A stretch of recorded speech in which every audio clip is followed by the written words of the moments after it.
हाँ, नमस्कार दोस्तों। आज की इस सीएए, एनआरसी और एनपीआर के ऊपर अंतिम चर्चा के अंदर आप तमाम साथियों का स्वागत करते हैं। और आज की इस अंतिम चर्चा के अंदर हम बहुत सी बातों के ऊपर कंक्लूजन पे आज की इस चर्चा के अंदर हम पहुंचने वाले हैं, क्योंकि इससे पहले वाली जो 5 वीडियो हमने सीएए, एनआरसी और एनपीआर के ऊपर अपलोड कर चुके हैं। यदि आपने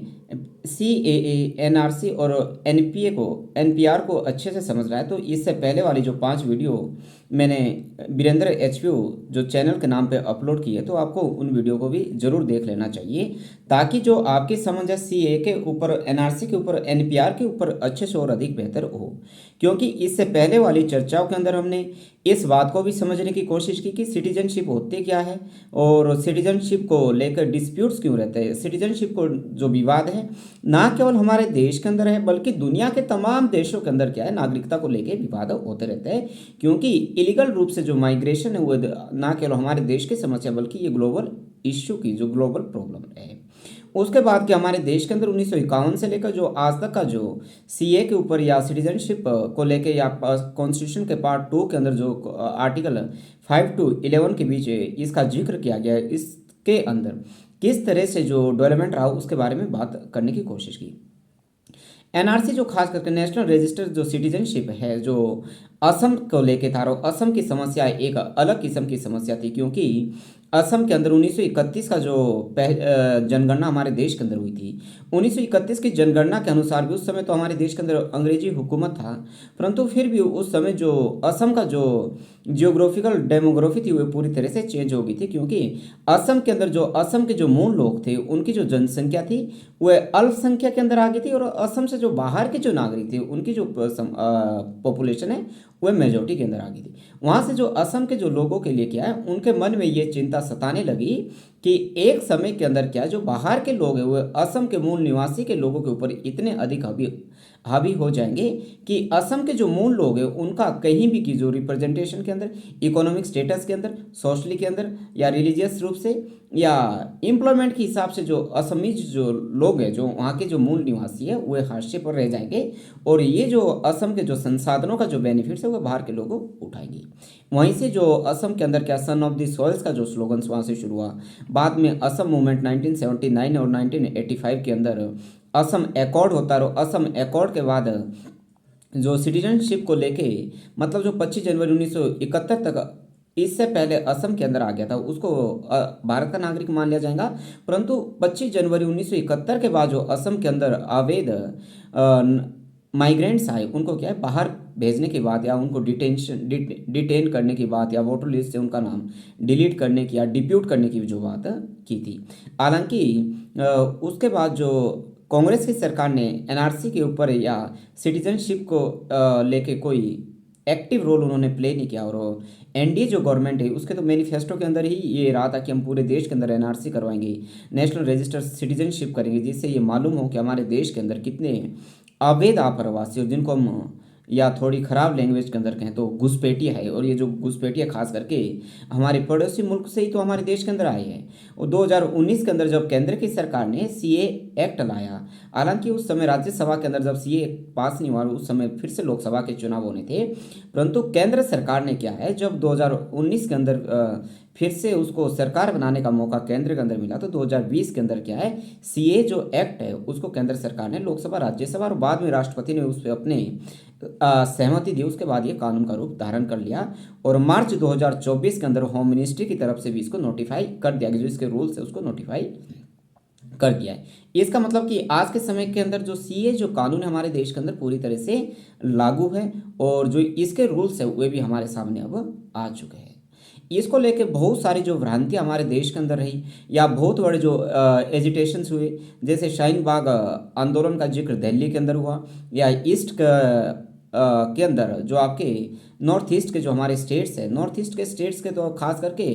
ऐसे स्टेट जो 6th शेड्यूल के अंदर आते हैं, जहाँ पे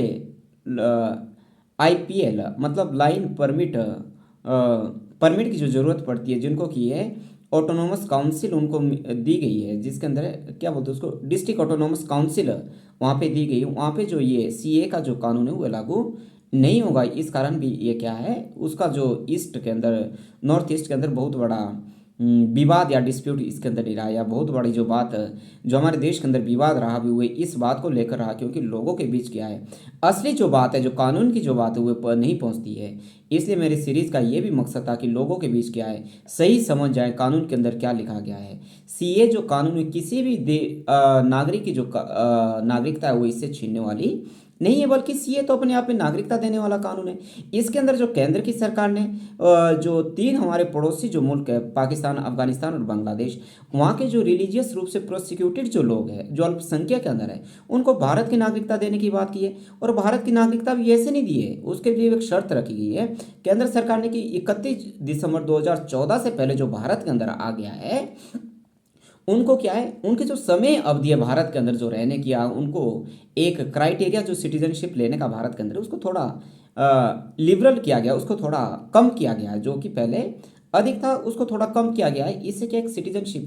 या नागरिकता देने की बात की गई। मतलब जो तीन मुल्क है, अफगानिस्तान, बांग्लादेश और पाकिस्तान से, जो गैर मुस्लिम लोग या 6 धर्मों से किसी भी एक धर्म के अंदर जो संबंध रखते हैं, उनको क्या भारत की नागरिकता मिलेगी। उससे पहले भी हालांकि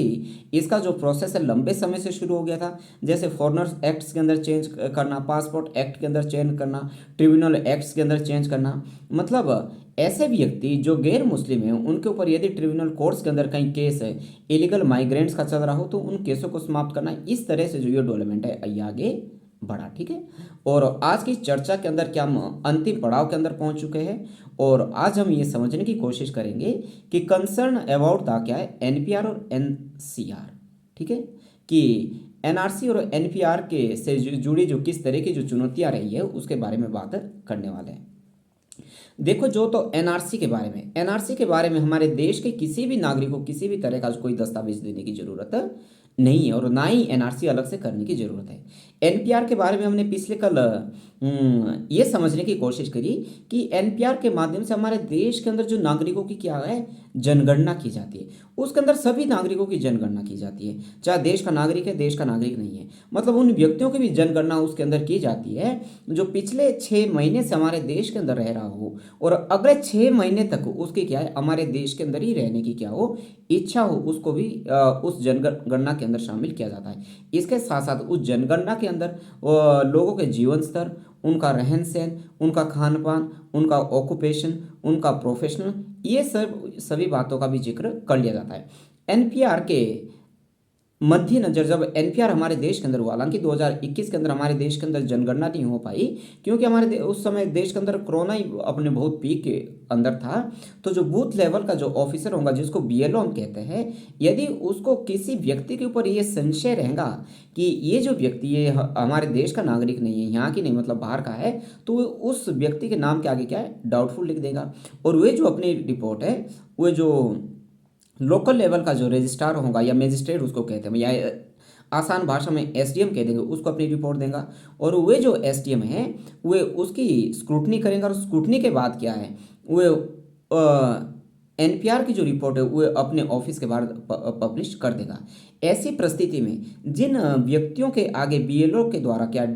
डाउटफुल नागरिक लिखा गया है, उन नागरिकों को क्या नोटिस दिया जाएगा, और उन्हें क्या है, इस बात को सिद्ध करने का क्या समय दिया जाएगा कि वो अपनी नागरिकता के बारे में क्या है, अपनी नागरिकता को सिद्ध करें, इसके बारे में उन्हें क्या पर्याप्त समय दिया जाएगा। यदि वे अपनी नागरिकता सिद्ध कर पाते या सिद्ध ना कर पाते, उसके बाद जो आपका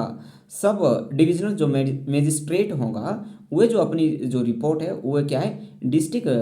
रजिस्ट्रार को पेश कर देगा। रजिस्ट्रार, डिस्ट्रिक्ट रजिस्ट्रार के पास भी वही प्रोसेस रहेगा, वही भी अपील की सुनवाई देगा, और उसके बाद जो डिस्ट्रिक्ट रजिस्ट्रार है वो जो अपनी फाइनल रिपोर्ट है वो नेशनल रजिस्ट्रार को सौंप देगा। ठीक है, और यदि कोई भी व्यक्ति किसी भी स्तर तक अपनी जो नागरिकता है उसको सिद्ध करने में असफल रहता, तो उसके बाद जो ये जो केस है ये फॉरेन ट्रिब्यूनल कोर्ट्स के अंदर चलाया जाएगा, और फॉरेन ट्रिब्यूनल कोर्ट्स के अंदर यदि किसी व्यक्ति को क्या है वहाँ पे दंडित किया जाएगा, तो उसके बाद जो उस व्यक्ति को क्या है, एनआरसी के तहत क्या है, उसको डिटेंशन केंद्र के अंदर डाला जाएगा। ये बात सही है। परंतु अभी जब हमारे देश के अंदर नया एनपीआर होने वाला, नेशनल पॉपुलेशन रजिस्टर जो हमारे देश के अंदर होने वाला है, इसके अंदर अब क्या है, 21 कॉलम रखे गए। ठीक है, अब जिन व्यक्तियों के पास दस्तावेज नहीं है जिन व्यक्तियों के पास दस्तावेज नहीं है उनको क्या है, जो लोकल रजिस्ट्रार होगा उनको लोकल रजिस्ट्रार के पास क्या है, एक शपथ पत्र देना होगा। और उस शपथ पत्र देने के माध्यम से क्या, जो लोकल रजिस्ट्रार होगा उस व्यक्ति की जो पूरा इतिहास है, जो हिस्ट्री, उसको खंगालने की कोशिश करेगा या उसको पता करने की कोशिश करेगा। इसलिए भारत के किसी भी नागरिक को इस बात की चिंता करने की ज़रूरत नहीं है कि कई बार ऐसा हो जाता कि जो हमारे दस्तावेज है मतलब अनपढ़ता की वजह से या कहीं खो चुके हैं या नाम के अंदर कोई मिस्टेक्स है, स्पेलिंग मिस्टेक्स है या आगजनी से हमारे सारे के सारे जो रिकॉर्ड है वो ख़त्म हो चुका है। इससे हमें किसी भी तरह की घबराने की ज़रूरत नहीं है। अब इस कानून को लेकर जो महिलाओं के बीच क्या बहुत बड़ी चिंता है, जैसे शाहीन बाग का जो मूवमेंट रहा महिलाओं के बारे में किस तरह की चिंता है उसको भी हम जिक्र कर लेते हैं। एक तो जो महिलाओं के बारे में इस बारे की बात की चिंता कि महिलाओं का जो नाम है वो एक तो शादी के बाद क्या है, अक्सर उनका नाम चेंज हो जाता, जो कि सही बात भी है, ठीक है। दूसरा क्या, जो महिलाएं हैं शादी करने के बाद क्या है, वो एक स्थान को छोड़ के दूसरे स्थान पर चले जाती है। अब दूसरे स्थान पे उसका नाम उतने जल्द रजिस्टर हो या ना हो, ये भी एक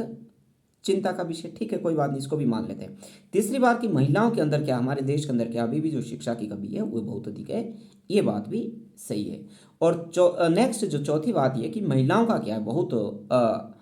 अधिक महिलाओं का क्या है, आज भी क्या उनका जो प्रॉपर्टी राइट्स के अंदर उनका शेयर नहीं है, मतलब भूमि रिकॉर्ड के अंदर क्या, राजस्व रिकॉर्ड के अंदर उनका कहीं भी नाम नहीं है। अब इसके साथ जो समाज के अंदर जो वंचित व्यक्ति है, ठीक है, जिन व्यक्तियों के अंदर जनजाति है, धुमंतु है, अनाथ बच्चे हैं, दलित है, भिखारी है, या ऐसे बच्चे जिनके माँ बाप ने उनको छोड़ दिया है, या दिव्यांग है, या थर्ड जेंडर है व्यक्ति है, या ऐसे व्यक्ति जो कभी स्कूल ही नहीं गए। अब जब वो स्कूल ही नहीं गए, ना उनके माँ बाप का पता है, ना उनके पास किसी तरह के जो कागजात हुए नहीं हो, उनकी नागरिकता का क्या होगा, ठीक है। ये अपने आप में एक चिंता का विषय जरूर है। परंतु जो एनआरपी है और जो एनआरसी के बारे में यदि हम इसकी फाइनेंशियली कॉस्ट को भी देखें, क्योंकि अब हम कंक्लूजन पे पहुंचने जा रहे हैं, तो इसकी जो फाइनेंशियली कॉस्ट है हमारे देश के अंदर आज के समय में ये बताया अनुमान है कि हमारे देश के अंदर 1.5 मतलब 1.5 के करीब क्या है, इलीगल माइग्रेंट से इलीगल सिटीजनशिप है, मतलब या उनको घुसपैठिया कह दे, ठीक है, या खराब भाषा के अंदर उनको घुसपैठी कह दे, 1.5 करोड़ है। और हमारे देश के अंदर आज के समय के अंदर हमारे पास कितने डिटेंशन केंद्र है, 10 के डिटेंशन केंद्र है। अब इतने 1.5 करोड़ लोगों के ऊपर क्या है, जो सरकार का जो फाइनेंशियली पैकेज है अब कितना रहने वाला है, ये भी अपने आप में एक चिंता का विषय है। अब डिटेंशन केंद्र के अंदर या खराब भाषा के अंदर जिन व्यक्ति को जेल के अंदर डाल दिया जाएगा उनको क्या है, आधारभूत सुविधाएं भी देनी पड़ेंगी, क्योंकि जीवन का अधिकार तो उनका भी है, उसके ऊपर जो भारत सरकार का है अच्छा खासा जो बजट है वो हिलने वाला है, जो कि फाइनेंशियली हिसाब से बहुत बड़ा चैलेंजेस है। अब जो मामले, बहुत सारे ऐसे मामले जो ट्रिब्यूनल कोर्ट्स के अंदर चलेंगे, क्योंकि केंद्र सरकार इसके अंदर ये प्रोविजंस है कि इनके जो मामले हैं ये अलग से ट्रिब्यूनल कोर्ट के अंदर चलेंगे, परंतु ट्रिब्यूनल कोर्ट्स के बाद जब ये जो मामले हाई कोर्ट के अंदर जाएंगे, इतने सारे मामले यदि हाई कोर्ट के अंदर जाएंगे, तो मैं ये समझता हूँ, जो मेरा व्यक्तिगत रूप से मानना है, कि इससे माननीय न्यायालयों का जो क्या है, समय की जो बर्बादी, ये बहुत बड़ा नुकसान माननीय न्यायालयों का रहने वाला है। इसके साथ इस बीच जो है सोशल टेंशन भी बढ़ने की ज़्यादा खतरा रहता है, और सोशल टेंशन बढ़ने की उम्मीद है, इसलिए सरकार को इस बात पे भी ध्यान रखना चाहिए। अब सरकार जो भी काम करेगी, मुझे नहीं मालूम, सरकार को इन सभी बातों को क्या ध्यान में रख के क्या है, अगला जो कदम है वो उठाना चाहिए, ठीक है, क्योंकि समाज के अंदर जो सोशल टेंशन है वह भी अधिक ना हो और लोगों को कॉन्फिडेंस के अंदर लिया जा सके, ये बात सरकार के लिए बहुत चिंताजनक है, ठीक है। अब CAA, NRC और NPR के मध्य जो संबंध है, सरकार तो ये कह रही है बार बार कि CAA, NRC और NPR के मध्य किसी भी तरह का कोई भी संबंध नहीं है। अब जब ये कानून 2020 के अंदर बनाया, बहुत सारे हमारे देश के ऐसे स्टेट्स थे जो ये बात मान रहे थे, जहाँ पे भारतीय जनता पार्टी की सरकार थी, मतलब भारतीय जनता पार्टी की सरकार नहीं थी, भारतीय जनता पार्टी की विचारधारा से जो संबंध नहीं रखते थे, उन राजनीतिक दलों की जिन स्टेट्स के अंदर सरकारें थी, जैसे वेस्ट बंगाल के अंदर ममता बनर्जी ने उस समय भी ये स्टेटमेंट खुलेआम कही थी कि केंद्र सरकार का जो CA कानून है हम अपने राज्य के अंदर लागू नहीं करेंगे। क्या सच में राज्य सरकार ऐसा कर सकती है? ऐसा नहीं कर सकती है। मेरा जो चर्चा का जो विषय, वीडियो का विषय है, ये किसी भी राजनीतिक दल के पक्ष के अंदर ना बोलना है और ना ही किसी राजनीतिक दल के विरोध के अंदर बोलना है। हमने तो सिर्फ क्या है, एक संविधान के अनुसार कानून के हिसाब से जो बात ठीक है, जो बात सही है, उसके ऊपर अपनी चर्चा रखनी है। राज्य की कोई भी सरकार हो, वह भारतीय जनता पार्टी की सरकार हो, भारतीय जनता पार्टी की सरकार ना हो, ये जो सीए का जो सिटीजनशिप का जो मामला है, ये जो इस पे कानून बनाने का जो अधिकार है, फुली जो अथॉरिटी है, वो केंद्र सरकार की है। और ये अपने आप में कॉन्स्टिट्यूशनल इशू है, ये अपने आप में संवैधानिक मामला है। और राज्य सरकार केंद्र सरकार के आदेश को मानने से इनकार नहीं कर सकती, क्योंकि हमें मालूम है हमारे संविधान के अंदर बहुत से ऐसे आर्टिकल्स हैं, यदि राज्य सरकार केंद्र सरकार के आदेशों का अवहेलना करती है, 249 हो, 365 हो, ऐसे बहुत सारे आर्टिकल्स हैं जिसके तहत जो केंद्र सरकार है उस राज्य की सरकार को भी बर्खास्त कर सकती है और उस राज्य के अंदर क्या प्रेसिडेंट रूल को इम्प्लीमेंट कर सकती है संविधान के अनुच्छेद 356 के तहत। इसलिए ये बात बिल्कुल बेतुकी है कि कोई राज्य सरकार ये कहे कि हम केंद्र सरकार के द्वारा जो ये कानून बनाया गया है उसको हम अपने राज्य के अंदर इम्प्लीमेंट नहीं करेंगे। ये जब कानून बन चुका है तो ये कानून अब फाइनली रूप से बन चुका है। अब मैं इसके बारे में ये नहीं कह सकता, हालांकि इसको जो चैलेंज है माननीय सर्वोच्च न्यायालय के अंदर किया गया है। माननीय सर्वोच्च न्यायालय अपना रुख क्या रखता है इसके बारे में अभी नहीं कहा जा सकता। हालांकि इससे पहले वाली चर्चा के अंदर हमने ये भी जरूर समझने की कोशिश की कि जिन व्यक्तियों के द्वारा सीए एक्ट को, कानून को क्या, लॉ को क्या है, माननीय सर्वोच्च न्यायालय के अंदर चैलेंज किया गया है, उनके क्या आर्गूमेंट है और केंद्र सरकार इस कानून के पक्ष में क्या आर्गूमेंट देने वाली, इसके बारे में भी हमने चर्चा कर चुके हैं। ठीक है, यदि हम क्या है इथिकल और प्रैक्टिकल सॉल्यूशन की बात करें, जो एक इथिकल और प्रैक्टिकल सॉल्यूशन हो सकता है सीए के बारे में, वो क्या है। दरअसल जो सीए कानून है वो अपने आप में बुरा कानून नहीं है, क्योंकि सीए कानून के तहत हम नागरिकता देने की बात कर रहे हैं। और जो नागरिकता जो हमारे पड़ोसी 3 मुल्क है, पाकिस्तान, अफगानिस्तान और बांग्लादेश, वहाँ पे ऐसे व्यक्ति जो रिलीजियस रूप से प्रोसिक्यूटेड है, उन व्यक्तियों को हम क्या नागरिकता दे रहे हैं, तो ये कोई गलत बात नहीं है। ठीक है, क्योंकि तो मैडम इंदिरा गांधी ने भी इससे पहले, नरेंद्र मोदी की सरकार पहली बार थोड़ी ना कर रही है, इससे पहले मैडम इंदिरा गांधी ने ऐसा किया था। और हमारे जो 2 टर्म के जो हमारे देश के प्राइम मिनिस्टर है यूपीए गवर्नमेंट के अंदर, डॉक्टर मनमोहन सिंह जी, उन्होंने संसद के अंदर कहा था, जो आज भी ऑन द रिकॉर्ड है। तो केंद्र की सरकार ऐसा पहली बार तो नहीं कर रही है, परंतु फिर भी मेरा ये मानना है केंद्र सरकार ने जो इसमें धर्मों की बात कही है, हमारा देश एक सेकुलर देश है, इसके अंदर कोई दो राय नहीं है। यदि केंद्र की सरकार धार्मिक शब्द की जगह माइनॉरिटी शब्द इसके अंदर रखती, अल्पसंख्यक शब्द इसके अंदर जोड़ती, तो शायद और ज़्यादा बेहतर होगा। या इसके साथ साथ जो 3 देशों के नागरिकों को, जिसमें अफगानिस्तान, पाकिस्तान और बांग्लादेश के जो रिलीजियस रूप से प्रोसिक्यूटेड जो व्यक्ति, मतलब धार्मिक रूप से उत्पीड़ित जो व्यक्ति है, उनको ही जोड़ने की बात कर रही है। बेहतर ये होता कि जो भारत सरकार है, केंद्र की सरकार है, क्योंकि जो उत्पीड़न है, जो शोषण है, वो ना केवल धार्मिक रूप से होता, अलग अलग तरह का शोषण होता है, उन सभी व्यक्तियों को भी इसके अंदर शामिल करती। या खास करके जो हमारा पड़ोसी जो देश है श्रीलंका, क्योंकि श्रीलंका के अंदर तमिल इशू बहुत बड़ी इशूज है, उनका रेशियल के आधार पर डिस्क्रिमिनेशन है, उनका लैंग्वेज के आधार पर डिस्क्रिमिनेशन है, उनका क्या है रिलीजियस के आधार पर डिस्क्रिमिनेशन है। केंद्र की सरकार को क्या है, श्रीलंका के लोगों को भी इसके अंदर फिर जरूर ऐड करना चाहिए था, ऐसा मेरा मानना है। और एनआरसी क्या है, किसी भी दुनिया के सभी देशों का जो संप्रभु देश है उनको एनआरसी जरूर करना चाहिए, परंतु इस बात का भी सरकारों को जरूर ध्यान रखना चाहिए कि एनआरसी करते वक्त क्या है, पारदर्शिता जरूर अपनाई जानी चाहिए। इसके अंदर किसी भी पारदर्शिता की से किसी भी तरह का क्या है समझौता ना हो। इसके साथ क्या है, सरकार ये भी बोल रही है कि एनआरसी के तहत क्या है, हम प्रत्येक नागरिकों को एक आइडेंटिटी कार्ड देने की बात करेंगे। और ये जो प्रत्येक नागरिक को उसका आइडेंटिटी कार्ड देने की एक अलग तरह का आइडेंटिटी कार्ड होगा, वो भी एक बहुत बेहतर और बेहतर से बेहतर विकल्प है। क्योंकि दुनिया के बहुत से ऐसे मुल्क जो अपने नागरिकों को आइडेंटिटी कार्ड देते हैं, आइडेंटिटी कार्ड के अंदर क्या है, एक यूनिक नंबर होगा, जिसके अंदर क्या है, आपके फैमिली बैकग्राउंड, आपके गाँव का नाम, आपके पोस्ट ऑफिस का नाम, आपके तहसील का नाम, डिस्ट्रिक्ट का नाम, स्टेट का नाम, सारा लिखा होता है। यहाँ तक कि हमारी जो उस व्यक्ति के, जिस व्यक्ति का वो पर्सनल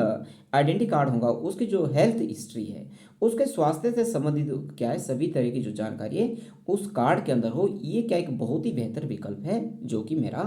मानना है।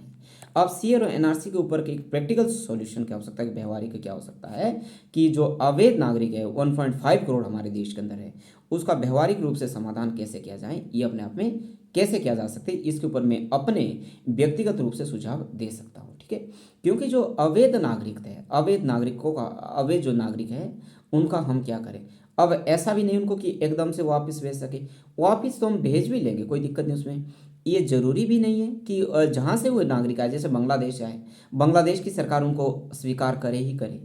अब जिन व्यक्तियों को लंबे समय के बाद हम क्या है, जो 15-20 साल भारत के अंदर रह चुके हैं, उनको एकदम से हम क्या है डिटेंशन सेंटर के अंदर डाल दें, वोटर लिस्ट से उनका नाम डिलीट कर दें, या क्या उनको डिप्यूट वापस कर दें, उनके भी क्या, उनके मान सम्मान है, उनका भी रिस्पेक्ट है, जिसकी क्या उनकी गरिमा की भी रक्षा होनी चाहिए। और उनकी क्या है,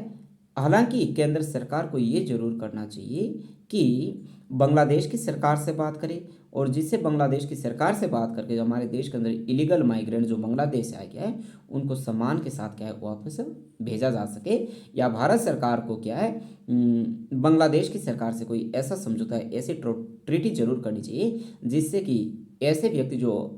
बांग्लादेश से हमारे देश के अंदर इलीगल रूप से घुस गए थे किसी भी तरह के, उनको क्या सम्मान के साथ हुए उन्हें वापस देश अपने देश को वापस भेजा जा सके। क्योंकि लंबे समय तक हुए देश क्या है, वे जो नागरिक इलीगल जो माइग्रेंट्स हमारे देश के अंदर, उन्होंने हमारे देश की कल्चर को सीख लिया है, हमारे देश की भाषा को सीख लिया है, हमारे देश के संविधान को मानते हैं, हमारे देश के कानून को मानते हैं, परंतु फिर भी एनआरसी कोई गलत चीज़ नहीं है। और माननीय सर्वोच्च न्यायालय ने तो खुद 2019 की जो एनआरसी है, जिससे असम के अंदर ही कम से कम क्या है 19 लाख व्यक्ति एनआरसी से क्या है बाहर हो गए थे, इसके बारे में, इन सभी चिंताओं के बारे में जो केंद्र की सरकार है, जो भारत की सरकार को क्या है जरूर चिंतन करना चाहिए, और उसके आधार पे ही अगला कदम उठाना चाहिए। तो आज की इस कंक्लूजन या सी ए एनआरसी और एनपीआर के मध्य जो हमारी 6 वीडियो हमने अपलोड की है, आज जाके ये जो चर्चा हमारी समाप्त होती है। Thank you so much.